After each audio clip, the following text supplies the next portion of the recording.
Kia ora everyone, welcome to today's Tech Week. I'm Olivia Garelja from Creative Northland, here at Northland Advocacy to support creatives. And here I've got with me is Aru Singh from Plunge Comics from Whangarei. Welcome. Hey Liv, how are you doing? I'm good, thank you. Right, so hey everybody, my name is Aru, as Liv said. I run Plunge Enterprises New Zealand Limited. We are a multifaceted enterprise, which is basically shaped after an American company called Image Comics, where we have 4 different things that we do almost, which is run a comic studio, run a convention, and create comics. So, and a magazine. So we do a magazine called, we release it digitally. We were going to do it in print, but last year we were going to do it through Kickstarter, but of course last year happened and had to pull it off Indiegogo and say, yeah, we'll maybe try this again some other time. So Sunspot magazine is one of our to introduce New Zealand creators, New Zealand creatives as well. So we're photographers, Charm, who does cosplay photography. We had her doing her photos in there, and we had Shane Evans, who's our artist on Incredible on the covers there, and him showing off his paintings that he does. And so, so his unique style of artwork he does, horror is some of the things he does, makes fun. It's got a real unique Style, I guess. Yeah, kind of like almost cartoony, but not cartoony. But he's very well known amongst our circles, and he's a local guy, and very active in what he does, and airbrush as well as handling. So, is it digital airbrush or no, it's actual straight, tangible, yeah, physical, I guess, airbrushing. So but then he does a lot of things, paints his work, as well as he does digital art, that's been done on digitally. He's colored it digitally. Yeah. So he sends that over, and he goes, he knows that I've got all the logos from Critical, so he sends me the blank, and I put the logo on, and I have to decide how it's going to work, because I got to make it work on her clothing. So how does it move on clothing? So it's really interesting, because for myself, I don't do hand drawing anymore. I gave up to when I had my hand injury. I felt it's basically just on a rodeo. I fell in the nightclub and sliced my fingers. So for a whole year, I just started craft design at Polytech, my first year, and about March of that year, into the first year, there goes my hand. Yeah. Right. So I used to I used to be able to draw this thing. This is up here. I used to do Eddie from Iron Maiden. That's what got me really into drawing and cartoonish style. Yeah. And I thought that's pretty something to bring. And I used to be able to draw him really well all the time. And detail work, pencil work was really detailed, and now I can't even do that because my hand gets very sore very quickly. So you're forced to kind of use technology. Yeah, so that's where we get into using something like a Wacom tablet, right? So this is one of the very, very early simple ones. I bought that for my nephew because I'm trying to get him into using, because he draws with the hand as well, but I'm thinking, well, one day you're going to be taking over my company. Right, because I don't have kids, I don't have any way to take over my legacy after all these things I do. So I'm kind of not the right word to use here, because it seems a dirty word right now, but grooming him as an artist and encouraging him since he was I guess about 7, and now he's using. I've just given him clips to your paint. If you guys are aware of comic books, and I would say maybe about very close to 40 to 50% of artists know about that, because they use it. Manga, especially manga artists, right? That unless they're doing freehand, a lot of the stuff they do is done all on clips to your paint, because it lets you set up everything the way you want. And is it a free software? No, but it's a very cheap software compared to something like Photoshop. You can have like you can buy an entry-level clips. It used to be called Mega Studio Paint, Mega Studio, and over the last few years it changed to Clip Studio, maybe because manga kind of had not enough Western. That's what I think, because it wasn't a Western term to use, because it wasn't. But the whole thing is that it's such a great program. I've used it for maybe 10 years. Wow. And I want to be honest, I did use a broken one, like Ripped version. a ripped version, Yeah. and now I actually pay for it, and I actually bought it for my nephew as well. So the thing is, because it's such a quality product, and it's like, and here's the thing, like not everybody when you're starting out this way can afford a couple of $100. So you're like, oh, well, why are you using a ripped version? Because you're not able to afford it. And I think now we are able to afford it because more people are using it, and it's like Ford, right? And you've got the monthly plans available. Yeah, so that's what I'm on. I'm on a $9 monthly plan, That's right? so cheap. So it's like, and I could opt out, and then like I'm thinking like in a year I'll buy the entire program. That's going to cost me around about $280 New Zealand, and that's the expert version. So there's a pro version, there's an expert, but then there's a commercial version. So you can actually like have a classroom full of people for $1,000 using a program forever to have for themselves. Well, they use a monthly one, but I mean, like, so I got into that after struggling for maybe 3 years, like trying to do this 6 issues of this for 3 years using so using that using paint shop, using Photoshop, right? Point and click with a mouse and turning it, and so it looks very Wacom. without a Wacom. And I didn't even know about, I gave away I actually gave away when I was at film school a drawing tablet from Dick Smith, because I paid $70 for it, and I gave it to a guy to use it to draw like the starting of Incredible, right? So, and he did like about 20 pages or something like that, and then I had somebody else do the other 6 issues and stuff, and I'm redoing that whole thing again.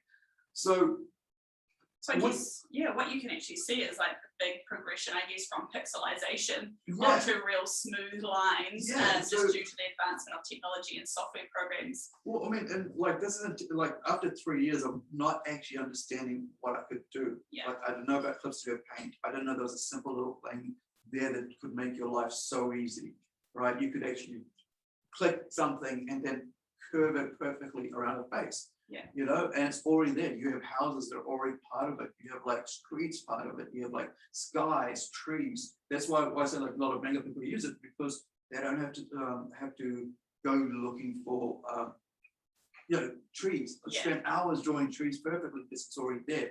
I use like I would like for one of them, I think it was second issue of Incredible, I did a car over and over again because I could just move it around. And after drawing the car, so whereas if I'm drawing, I have to do the whole thing over and over again on my hand drawing. And I guess that allows you then for the artist to probably focus then more on the story. As well. So I guess the time frame, the full turnaround time, it actually quickens up with the increase of technology. And that's a great part about that, because I mean, like for me, I'm a writer. I don't class myself as an artist. I'm a designer. And like I think of myself as a designer and a digital designer at that, not even an artist as a digital artist, because what I do is I take images of other people's work, or no, not other people's work, sorry, photos of other people that I want to have as represented as the characters in there. But superimpose that face onto what my artist has already done, so that it all looks uniform. And I struggle with it because I'm not an artist, and I haven't done haven't drawn people for about 20 odd years. And so with this technology, with Clip Studio Paint, it just expands everything for me. I'm able to do so much more with it. And like with the whole Wacom thing with the tablet, this is the most basic. It's almost like, I think there's another one below that. It's a bamboo, or I'm not even sure if that is the bamboo. But in 2010, I went through a separation. So basically, I took out a loan and decided that I was going to go back to school and finish off my degree in filmmaking, because something had happened and I'd missed out on 30 credits, so I couldn't graduate. So I decided that, okay, I'm not going to just sit around and do nothing. Now I'm just going to go back to school. I went to South Island at SIT down there and did my film degree, and then in 2010, like, so that was from like 2004 to 2006, 3 years there. So after coming back to Auckland, I started doing short films, and then worked, and I had a shift work, so I worked weekends. So you go filmmaking weekends, right? So I couldn't get into filmmaking. So that's when I got into doing turning the comic. I was like, I need to tell my story, and I don't know why I decided comics was a thing. Because I'd been in filmmaking, I was like, I need to tell my stories, but I'm like, I've been reading comics since I was 7 years old, right? I mean, like, I've got like Garfield here. As a kid, I'm reading Garfield.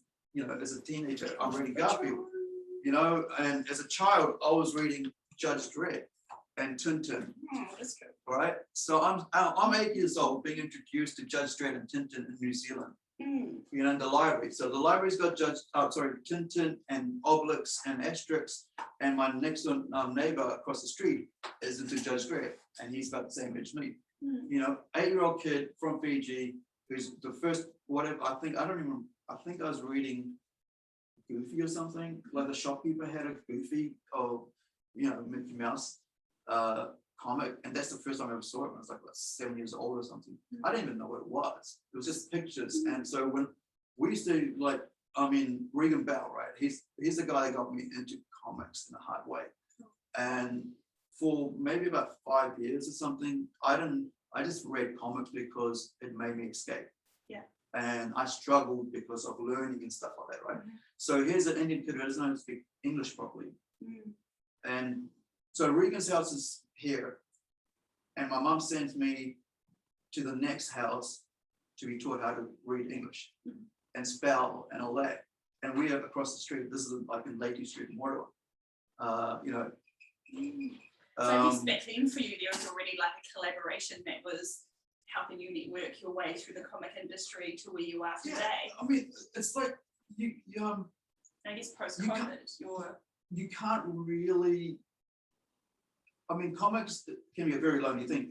Like manga is very lonely for people, and you can see them because they spend so much time on their own titles. You don't have 5 people working on, like, say if you're like with you're working on Punisher or Wolverine or that, or Judge Dredd. I'm sorry, or maybe even Judge Dredd. Or Superman. Star Wars comics. You have probably 2 editors, their assistants, you have a writer, you have a letterer, you have a colorist, and then you have an actual artist who does the pencil. And then you have the inker who comes in and makes it black. And then you have a colorist who makes it, colors it all up. And then you have the guy who does cover art. And so when you suddenly decide you want to do comics, you're like, I don't know nobody, so I end up doing that. We've just done all 5 or 6 issues of that, and this is basically from a film I did, a feature film, which is 85 minutes long, as part of my graduation thing for my degree, and nobody had ever done it big long. Like everywhere was like their max was 45 minutes, and I said I can't. I decided I'm kind of like a determined person and a jealous person. I actually I posted that a week or 2 ago. I said I turned my jealousy into production, right? So if I see this getting, I see toys, I was like, I need to make my character into a toy. Yeah, so you're doing it with a Creative Girl, aren't you? Yeah, so we've got a friend who's designing a Funko Pop type thing for me, because I'm like, well, let's pull it apart. How do we put this all together? So talking about toys, so this is like, so let's talk about part of our partnership that started back in around about 2012, 2011, which I forgot about because I had a head injury just after that.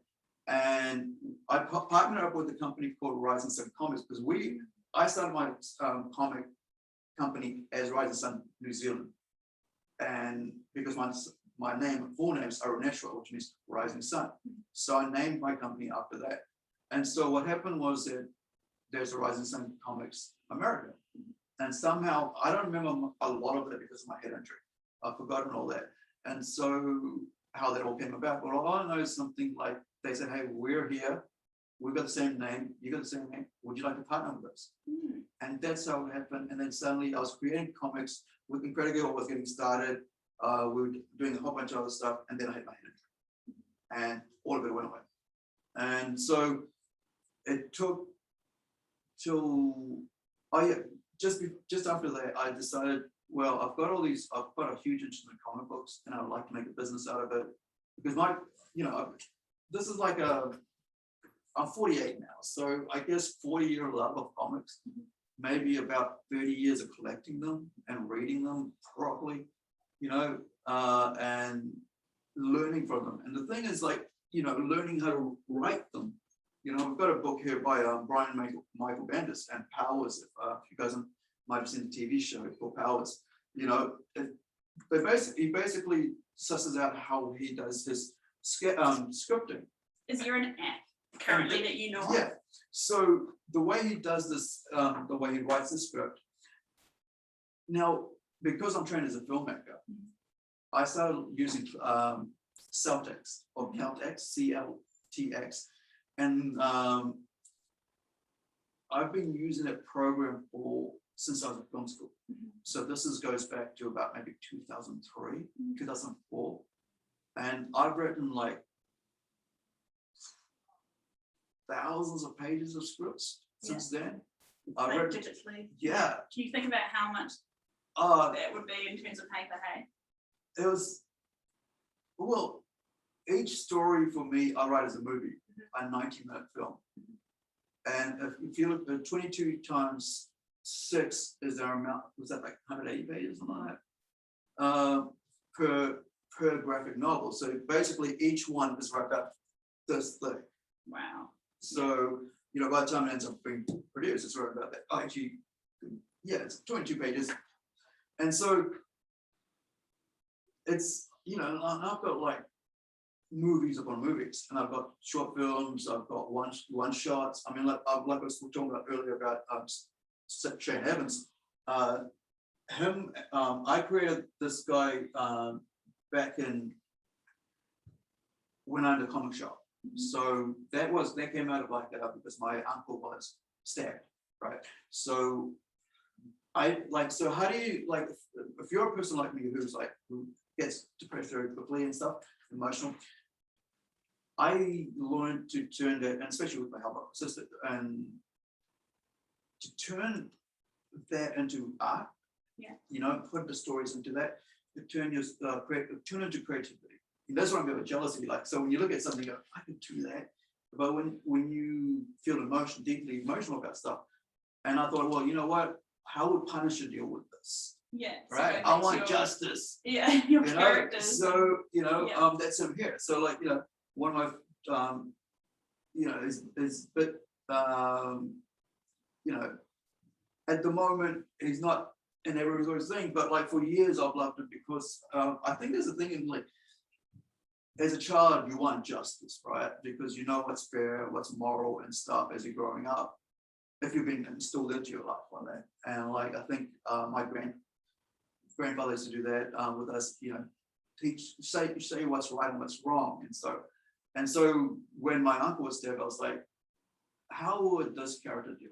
So I wrote a short story, like and when so in 2014, I opened a comic shop up, and for about, I think we did 18 months. Yeah, we did about 18 months, and we tried really hard to make it work. But part of the shop was that we started doing I think a second bi-weekly or weekly teaching how to do comics. So that's how Shane and I got together, because we met when we were Polytech, like back in maybe 93 or 94, just because he was in visual arts and I was in craft design, doing sculpture, glass blowing, and jewelry. And I should have actually gotten into freaking visual arts, right? Because I would have been, but I love making things, that's why I like the whole idea of tactiles, and I like people being able to run their hands across my paintings, being able to feel it. And so that's why I get into ceramic art, because I want people to touch it. And my teacher, Keith Mahi, who's my who passed away a while back, he was a very famous New Zealand glass blower, and and they're the ones who set up Burning Issues here, right? The four of them, I think it was Sandra Story, Chris Carey, and I think it's Sue. I can't remember. But she was Keith's partner, and she's still around. I still haven't met her yet. I've been meaning to. So he was like, Aru likes to touch, make sure it's, he can tactile things. He's like, look at his glass work. He doesn't like smooth stuff. I'm like, yeah, because why should we just have things there and go, no, you can't, that painting's so expensive, you can't touch it. Like this, the first thing kids want to do is touch things, right? So if I'm creating art, like jewelry and stuff like that, or ceramics, I want to be able to run their hands over it. But comics can't do that. But comics give you the instant smell, like this. There's this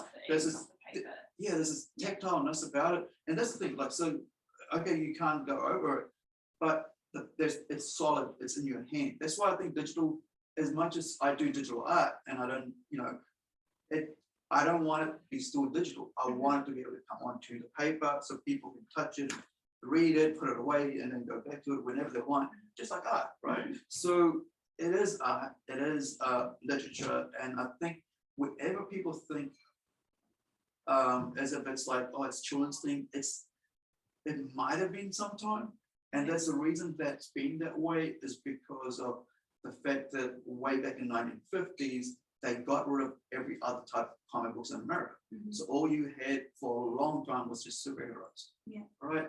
Man in tights, woman in tights, and so on. And so it got rid of, made it very slim. The whole thing, comics became very slim. But now, right? Now you've got, let me see, here we go. So you've got stuff like, very, very things. This is Fun Time Comics from Christchurch, right? So the guys down there, they have a group, a co-op, and and here's talking about jealousy here. Is like when I got into comics, I was like, one day I want to be in this magazine, right? And this is like a while back, maybe about 2009 or something, and I really want to, be a part of New Zealand heritage.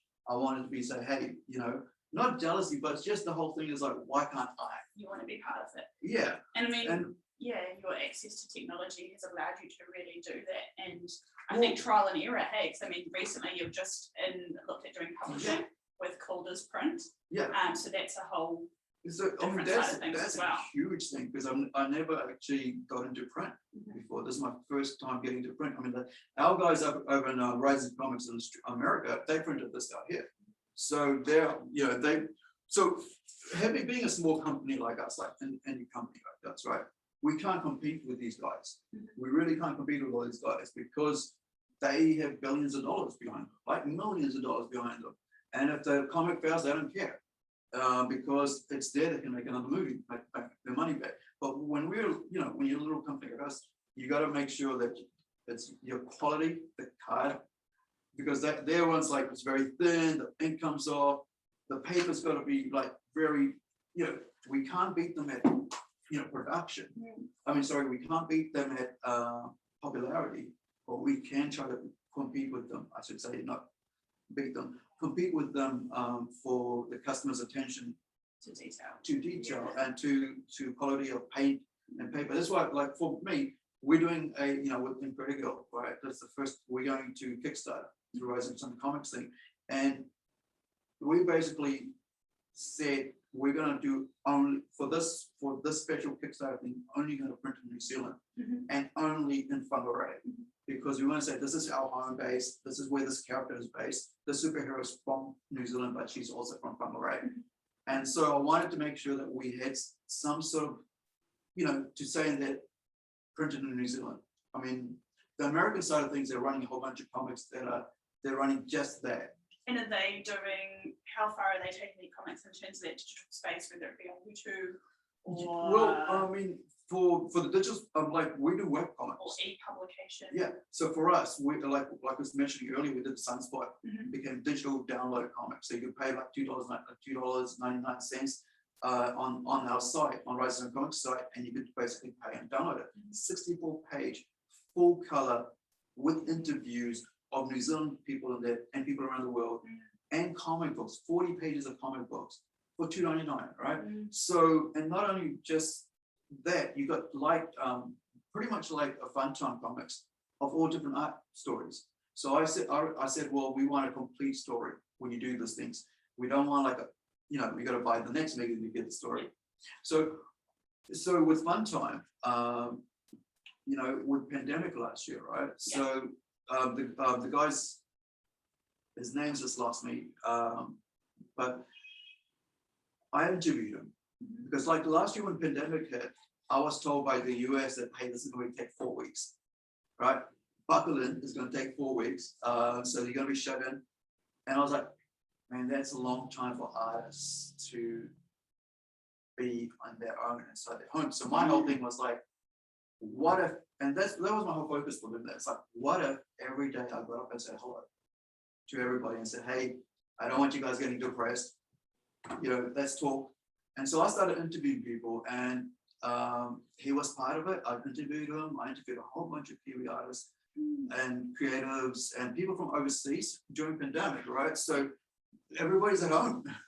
So I rang up, I got the guys from, Armadillo Justice, from Rising Comics, and also I got the guys from Henry, and there's another one here somewhere. There is, Flat Lotus Empire and Collapse. I got them to come in and go, hey, let's talk about your comic. Let's talk about what got you into comics. And it's probably quite different for them to even be engaging in terms of an interview kind of space, hey, and talking about their work in that way. So that's really awesome. I mean, like, I'm used to interviewing because I did radio work. I had 2.5 years of radio work.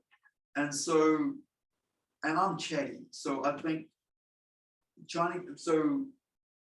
engaging them to talk about what they create and why they create and why they write what they write was a really cool thing, because then we put the video up on Facebook, then we put it on YouTube, and it was like people who didn't even know who these artists were suddenly were seeing who they were, and they were, could see, oh, this is what this book's about.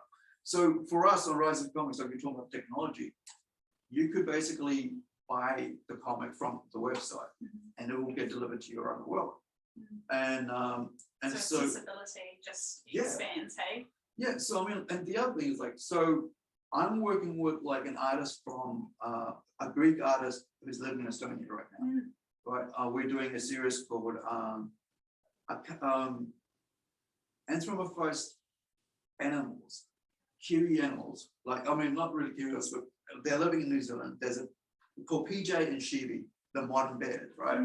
So we got an Australian black sheep, we got a rabbit, mum, and we've got, and then for the Shivi, he's a polar bear, and the mum's a grizzly, and so now the daughter's a brown bear, right? Like a light brown bear, mixed race, I guess, or species. So basically, how does this? So she's like around about 18 years old, just coming out of college, and she's trying to get a job, right? So how does she deal with like the pressures of modern life, this modern life, and social media and all that? And how do these animals, deal with modern life in the society? And so I called, I think it was Chitter instead of Twitter. Like, I think it's like animals. What is it, like? Birds or CHITTER instead of Twitter. Like, so and stuff like that, and like iCarrot instead of Apple or iPhone. It's sort of like and then he designed, like I said, this is what I want, right? And like the Chibi and PJ come go way back for me with this in the US. My sister, I made a little orange teddy bear for my sister for a band called the Shibis. She was a ska band as part of a church, and PJ was an angel halo teddy bear with that PJ on it. So I brought these things from the past into last year and said, hey, I really want to do this cartoon thing, right? So I wanted to do a strip. So basically, this sort of like three panel strips like Garfield and stuff, and just tell a story in 3 strips, because I'm used to telling 130 page story, 90 page story, and then try to tell it into 3 strips. So it's challenging, and I think technology has really helped me do that. I can get it. I mean, like, we're working on another thing called Templeton Torn, which is an entire, supernatural horror series, which is like, it's got about something like that 300 pages, and he's working on the first 40. And I get up on Messenger and start talking to him for an hour. Hey, so this is what I want to see. So I can turn my phone around to the screen on my TV and go, this is the picture that I want. How does that happen without this technology that we have, right? So imagine a guy from Estonia working from a guy from New Zealand, creating 2 different series, like one's a horror thing and one's teddy bears, right? And animals and protests and all this. But it wouldn't happen without having like Facebook Messenger, Skype. Wouldn't happen without the fact that Rising Sun already was working with them, because he's doing his own thing as well.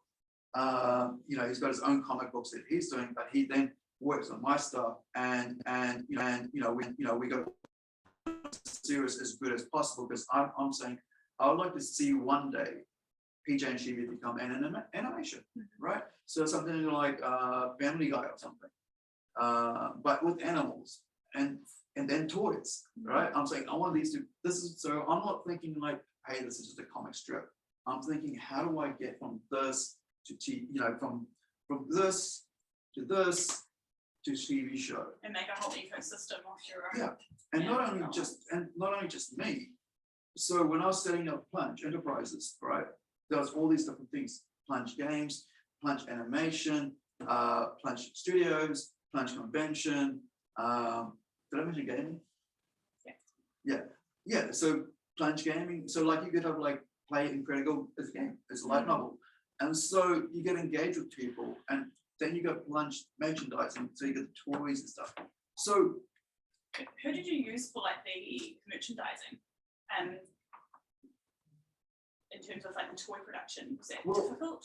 Well, for the guy who's works on this one, this is like an American. This is a US bombardier from Action Force. So there was a way back in the 80s, and this is something that Rising Sun does as part of their like a British side, because like Rising Sun Comics, we're Oceania, right? So I represent Oceania. I'm the director of Oceania, and so there's four directors altogether. So there's a US, and then there is a UK, and then there's also a free non-profit organization as well.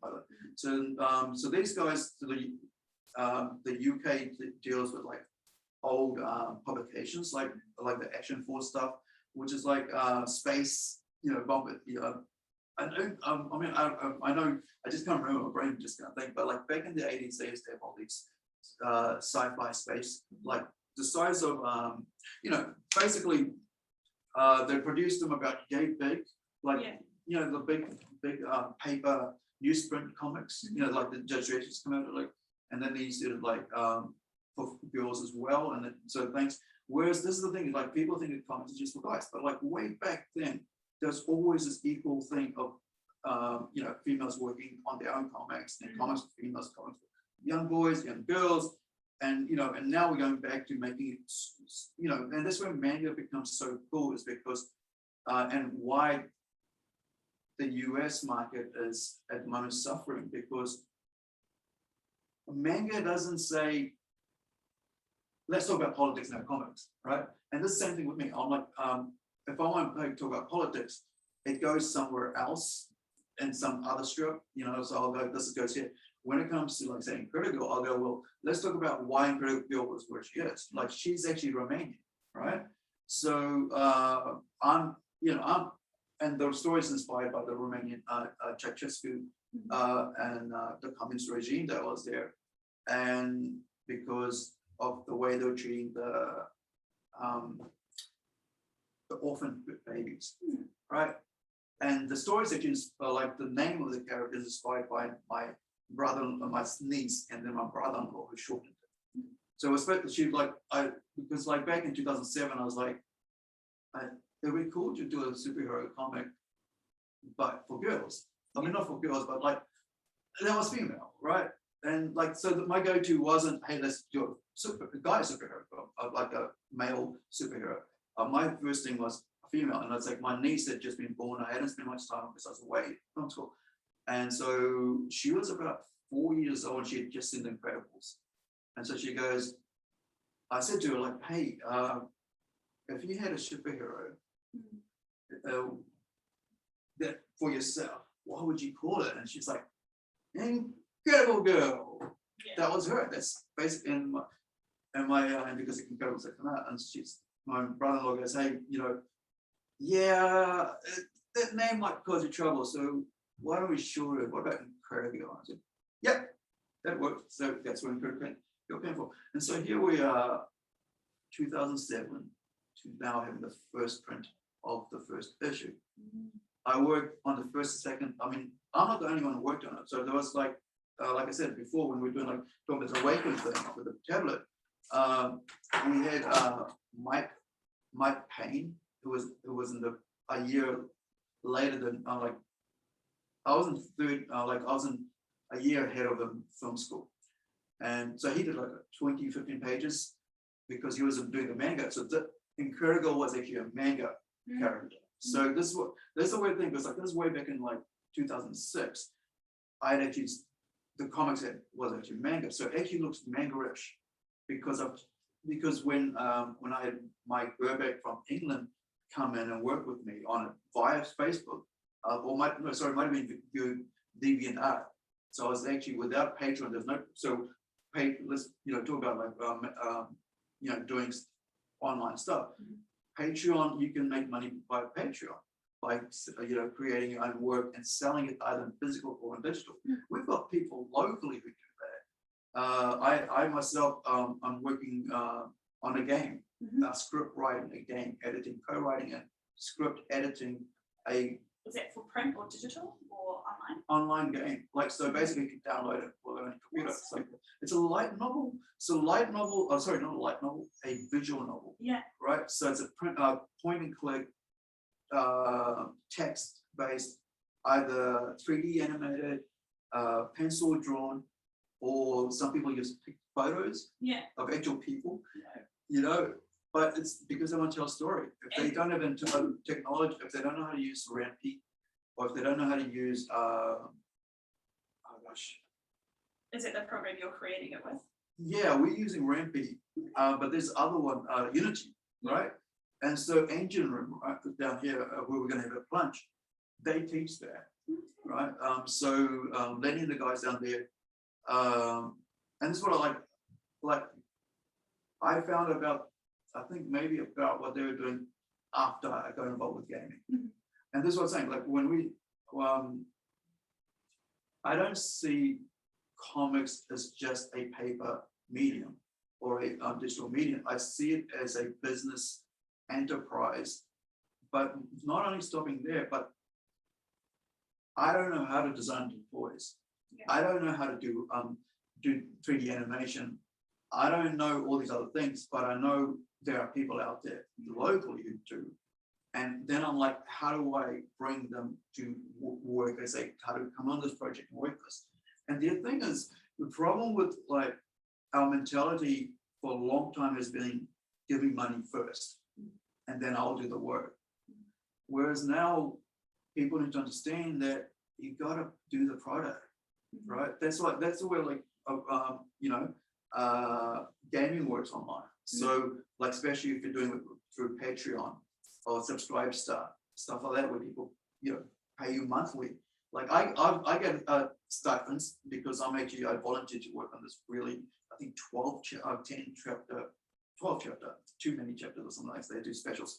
So like Easter releases or Christmas releases, short stories, but then they do like a huge, like at the moment he's done about 640 renders of CGI, like 3D CGI, actual realistic looking people. Yeah. You know, and his delivery this month will be a bit late because, you know, and people appreciate that. He has transparency through technology to say, hey, this is what's going on. This is where I'm at. Exactly. Yeah. That's where Discord comes in. So he's on Discord going, I see the message, yeah, you know, I'm behind. That means that my editor's going to be behind because he's got to edit, and then my proofreader is going to be behind. Yeah. And so by the time we get it down, it might be a couple of weeks, if not quick. But I work really fast. I'll just go, do I need to do anything else? Nope. Let's go. So I'll spend like 2-3 hours until my brain freezes. So because of my head injuries, I can concentrate for about maybe max 2 hours. Yeah. And then the drowsiness hits and the tiredness hits, and I'll just go to sleep. In terms of your proofreading, yeah, if you were to send that off to a proofreader, what is the best application or app that you use for that, or how do proofreaders like to receive your work? So he will send me the script with the points. Yeah. Beats, as I say, like, so okay. This is going to happen here, this is going to happen here, this is going to happen, you know, they're going to be in this room, what's going to happen here, this guy's going to come up, this is what I want to outline to, you know, basically an outline of what's happening in there. And is it on like just a Word doc? What are we talking? We're talking about oh gosh, come on, it's a script editor. Okay. Yeah, so basically it's like code. It's like editing for code. So it'll be like, oh gosh, it's especially computer code. Mm-hmm. So it's, you know, it basically says what's going to happen, and I'll write in the text. I'll watch what's happening, and on one screen, and then I'll have the editor up the code with the script, the whole story there. And as I see mistakes, I'll edit, and change. And if there's some sort of animation, so this guy's one, like not everybody says animation, so he animates sequences, little scenes, and so I have to go in and go, okay, so during this time I need to put in text that makes it exciting. There's no, like, you know, so not everybody who's a very artistic person knows how to write a story properly, or has spent 3 years in school learning how to write a script. Or prior to that, I spent like about 6 years of doing stage work and writing my own short stories or short films or skits or production, and then went to film school for 3 years. So, you know, the technology allows me, right, to be able to talk to him via Discord, not knowing who he is. You know, I use a false name, right? Because it's a different thing to what I'm doing here, and it's just what I chose. It's like basically calling myself Malfunction from my DJ name. So I went from having this release as Malfunction to Incredible now released as our initial base things, Incredible. So, you know, because everybody's used pseudonyms forever. I mean, like Richard Bachman, right? Stephen King, right? And I think Richard Bachman wrote The Running Man with Arnie, right?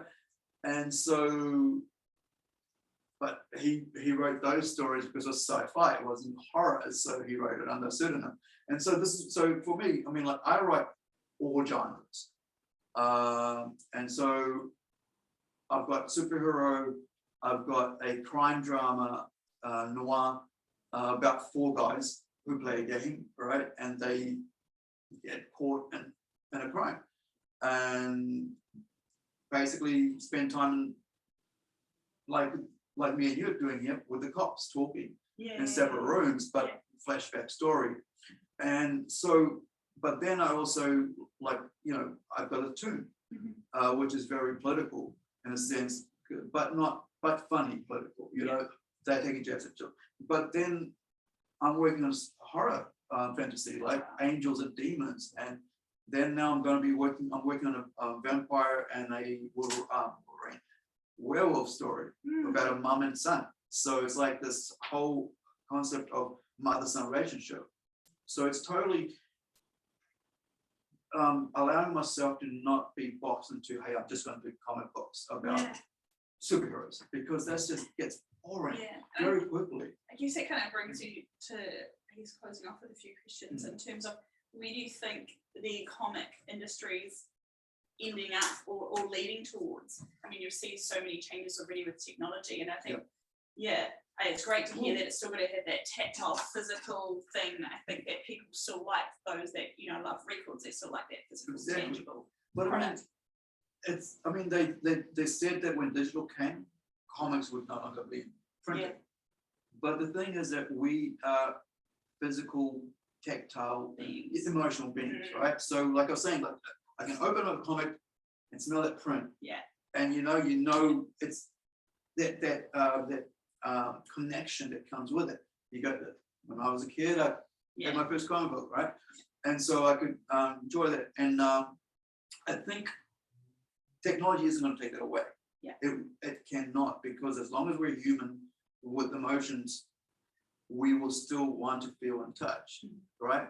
And so it's part of who we are. It's human nature, and you can't take that away from things. That's why we look at, you know, kids play with, and the merchandising and the emotional connection to be like, I just read about superhero, I want to have the toy now, and how accessible those things now are. Hey, I mean, the talk plush about that. toys. So like you had the Netflix Jessica Jones. Right. I liked the first season. I loved the second season. I hated the third season. But I liked the character. I read the comic books. I thought it was really cool. And she was created by Bendis, right? So Bendis was just like me, writing his own comic books, and then he got hired by Marvel Comics, right? So he went and did a couple things there. Now he's working with on superhero comics with in DC. Now last year hit the comics really hard, but last year was really good for manga, and so because of that, instead of people go, a lot of the pros going, hey, manga is doing well. Why is it doing so well? And asking questions like that, they basically started attacking manga, which is basically another form of comics, right? And so the idea of this whole concept of like one style is better than the other, I don't understand that, because I mean, we've had all different types of arts before. So like, I mean, if you look at the history of New comics alone by Adrian Canute, right? You've got so many different styles. So this is just New Zealand. It's an awesome book. So yeah, he did a lot of tough work on that. And so, one of our well-known guys from New Zealand. So I mean, I've got some books here. So you got Dylan Hurricks. He got to work. I think he won an Eisner for one of his works.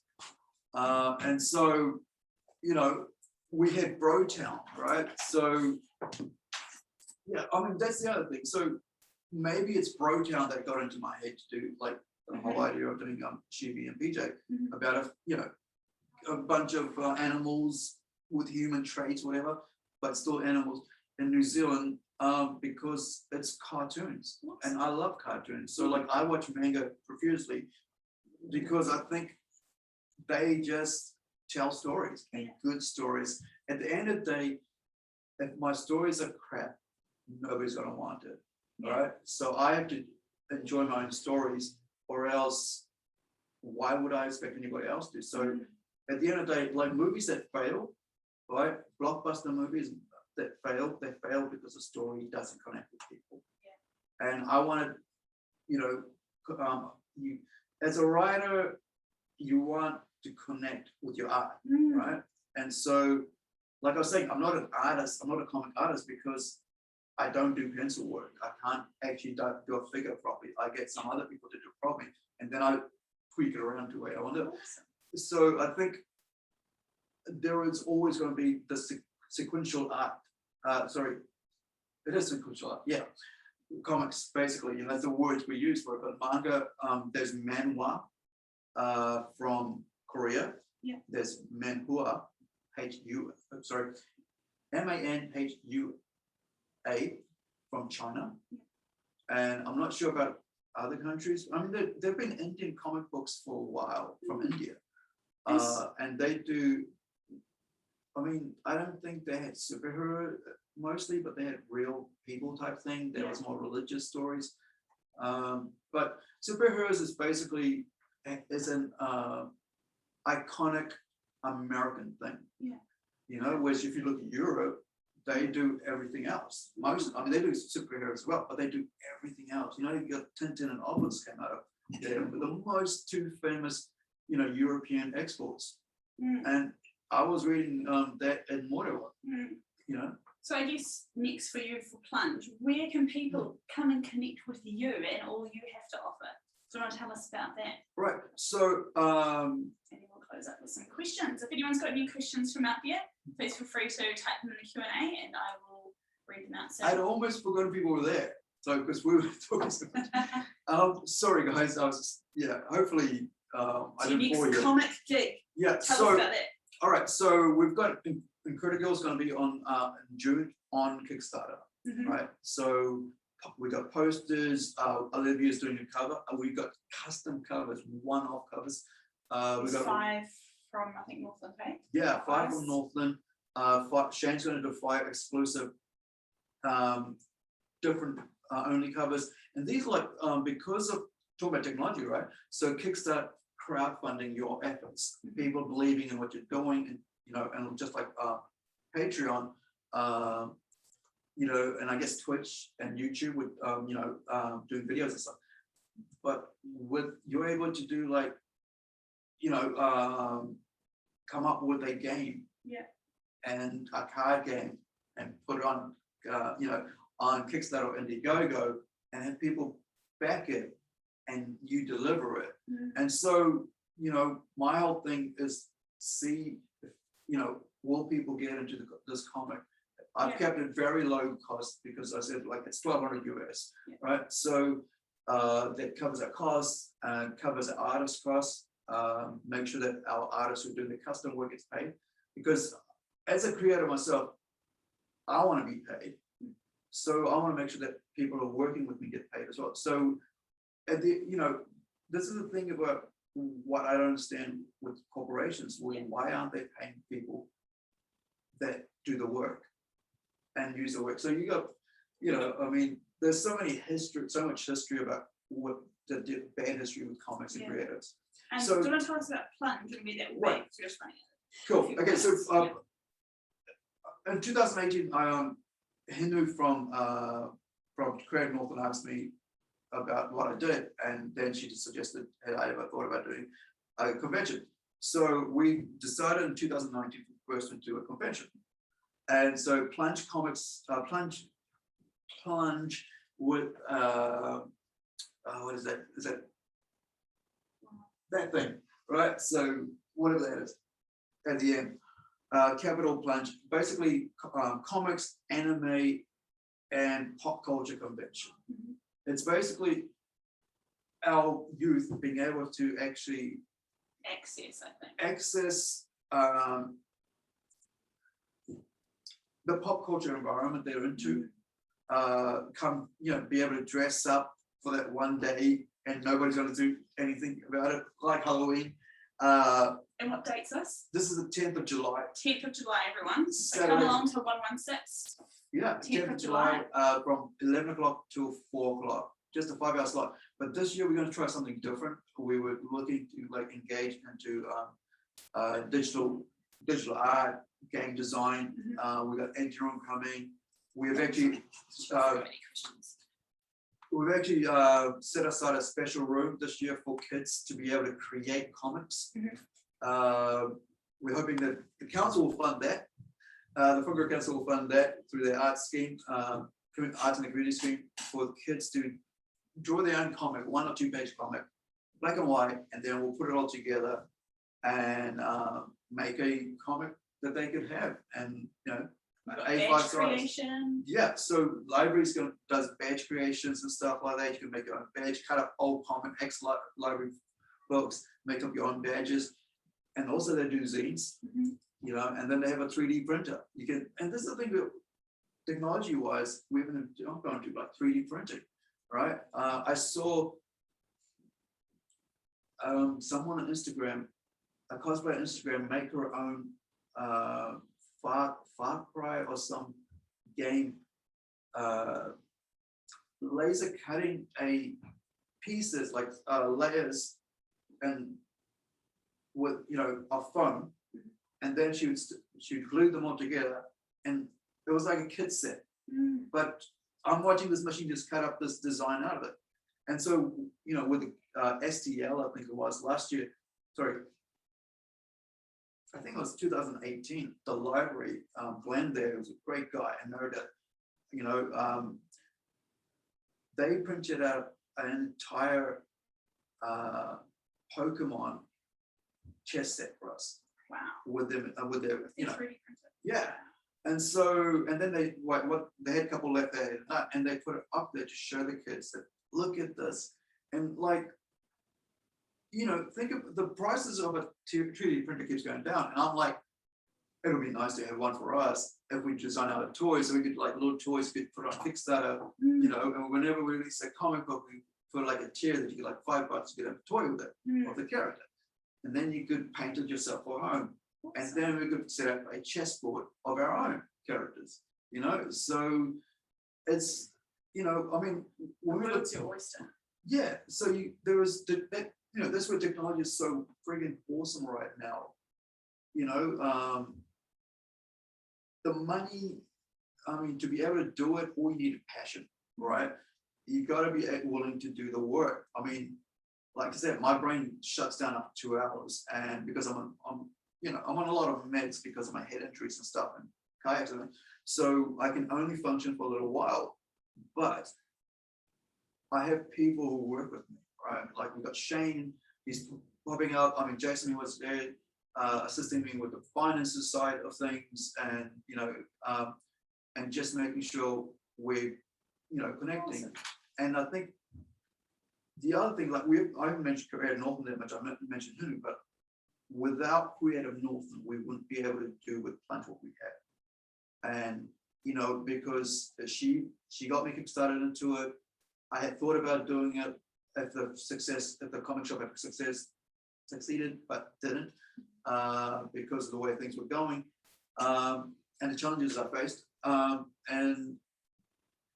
I think because and the local sport, like we've got like the movie theater, right? We've got so many people, the library, we've got House Pizza supported us, Warehouse supported us. So like, you know, yeah, and because it's the whole idea is like, it's like, that's what Plunge is about. It's about community, right? So you could go and play your Yu-Gi-Oh card game or Flesh and Blood. Check out Flesh and Blood. It's a New Zealand created card game, trading card game, right? And that blew me away because I was like, yes, you know, another New Zealander, you know, bunch of New Zealanders creating something to take to the world. And I think that's what it is. I mean, we're very number 8 wide innovative people in New Zealand. And as Kiwis, I think that's that whole pioneer spirit is in us. And I don't know if it's, yeah, I mean, I was born in Fiji, right? So I came in as a child at 7. So everything about me is Kiwi. So I guess the pioneer spirit of who we are as a people, as Kiwi, which we should be proud of, is, you know, is something that I want to instill in our youth as well. Why, when you come to Plunge, see what's going on, be a part of it, and use comics as a stepping stone to get to making movies, get to making your own comic books, get to making toys, get to making games, you know, get involved in TV. I mean, we've got a great, you know, film industry. So why not? Thank you so much, Aru Singh, for sharing your story. head along to Plunge Comics at 10th of July at 116 in Whangarei, and you can share more about Plunge. Yeah, thank you so much, everyone. You can catch up what we're doing on comic trade on Facebook, or on our Plunge Enterprises NZ, I think it is, on Facebook, or Plunge NZ on Facebook, something like that. But also we have a website as well, which is plungecomics.com. And yeah, I think the world's our oyster now with this technology that we have. Yeah. Thank you. Thanks, guys. See you.